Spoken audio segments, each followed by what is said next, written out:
Good morning, Little Masters, and welcome back to today's Tolkien Times. I'm the Man of the West, also from the Prancing Pony podcast. We're in the second half of Series 7 of today's Tolkien Times, so let's begin week 54 with our new Monday segment, Middle-earth Map Monday. Now, so far this series, we've looked at the Shire, the Old Forest, the Barrow Downs, and Bree.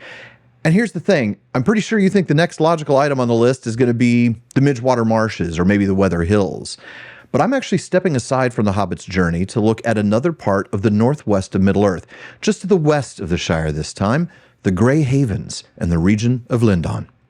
Now, briefly, I'll go all the way back to the First Age and the Silmarillion, to the inspiration for this series of Map Mondays, and that would be Chapter 14 of Beleriand and its Realms, the famous map chapter. And there, after we read about the big north-south river Gelion and how it runs through Osiriand, that's the land of seven rivers, we learned that the green elves that lived there were skilled in woodcraft, and the sound of their singing could be heard even across the waters of Gelion. Wherefore the Noldor named that country Lindon, the land of music. In the mountains beyond, they named Ered Lindon, for they first saw them from Osiriand. And there's the etymology right there. Lindon is Sindarin and contains the element lin for sing or song, so land of music. It's actually originally a word in the Nandor tongue. Now, normally that ND would become NN in Sindarin, so Lindon would have been the expected Sindarin name, but as it was the Nandor that lived there, well, fair enough. Now, that L-I-N is cognate with Quenya Linde, as in Loma Linde, which is nightingale, it literally means dusk singer, and Ainulindale, music of the Ainur. Now, back to the land itself, we also learn in that map chapter that, quote, none of the Noldor went ever over Ered Lindon while their realm lasted. Well, that realm came to a crashing end at the end of the First Age after Morgoth was overthrown, as we read in Of the Rings of Power and the Third Age. In the great battle and the tumults of the fall of Thangorodrim, there were mighty convulsions in the earth, and Beleriand was broken and laid waste, and northward and westward many lands sank beneath the waters of the great sea. In the east, in Osiriand, the walls of Ered Luin, that means Blue Mountains, and it's just another name for the Ered Lindon, were broken, and a great gap was made in them towards the south, and a gulf of the sea flowed in. Into that gulf the river Lune fell by a new course, and it was called therefore the Gulf of Lune. That country had of old been named Lindon by the Noldor, and this name it bore thereafter.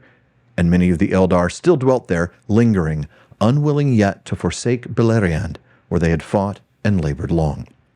Gil-galad, son of Fingon, was their king, and with him, there we go with Gil-galad and his parentage again, and with him Elrond Half-Elven, son of Eärendil the Mariner, and brother of Elros, first king of Númenor. So, the land had always been there, as land sort of does, but it hadn't been occupied by the Noldor until after the sinking of Beleriand, when Gil-galad and Elrond headed over there. Well, that fits with what we read in Appendix B, the Tale of Years, in The Lord of the Rings for Year 1 of the Second Age, Foundation of the Grey Havens and of Lindon. And in the brief text that precedes the timeline of events, we read the following in the Second Age. In the beginning of this age, many of the High Elves still remained. Most of these dwelt in Lindon, west of the Ered Luin. In Lindon, south of the Lune, dwelt for a time Celeborn, kinsman of Thingol. His wife was Galadriel, greatest of elven women. Now, that brings up this north of the Lune, south of the Lune thing. Well, remember what we read about the split of the land earlier. A great gap was made in the mountains, and a gulf of the sea flowed in. Into that gulf, the river Lune fell by a new course, and it was called, therefore, the Gulf of Lune. Well, that river split the land into Forlindon, which means North Lindon. Remember, the Forn or For prefix means north, and Harlindon, which means South Lindon. Har meaning south, as in Harlond, South Haven. The Grey Havens were founded by the Elves of Lindon at the same time as the region itself, in the first year of the Second Age, as we read in Of the Rings of Power and the Third Age. Upon the shores of the Gulf of Lune, the elves built their havens, and named them Mithlond, and there they held many ships, for the harborage was good. From the Grey Havens, the Eldar ever and anon set sail, fleeing from the darkness of the days of earth.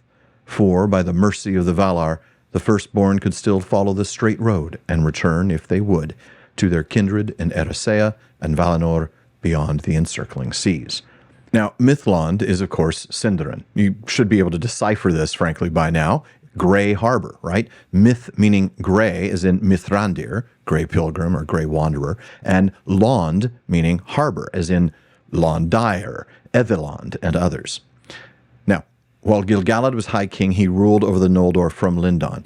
But when he died in the Battle of the Last Alliance at the end of the Second Age, Círdan was the Lord of the Havens and watched over the elves of Lindon from the Grey Havens, while Elrond led the remaining Noldor in Middle-earth from Rivendell. Now, there is far more to say about the history of the Havens, but we'll save that for another time. For now, folks, that wraps it up for Middle-earth Map Monday. But if you have a mailbag question that you'd like me to answer next series, please email it to barliman@theprancingponypodcast.com.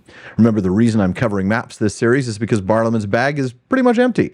So send it in and let him know it's for today's Tolkien Times. I'll get to it as soon as possible, with priority going to supporters of the show on Patreon.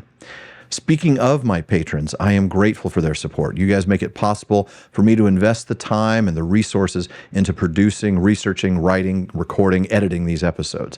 And if you'd like to be a part of that community, please visit patreon.com/TolkienTimes to find out how you can join the TTT Content Council, get a bonus episode every week, and more. And join me again tomorrow on today's Tolkien Times for Tolkien Tuesday, as we learn more about the professor himself.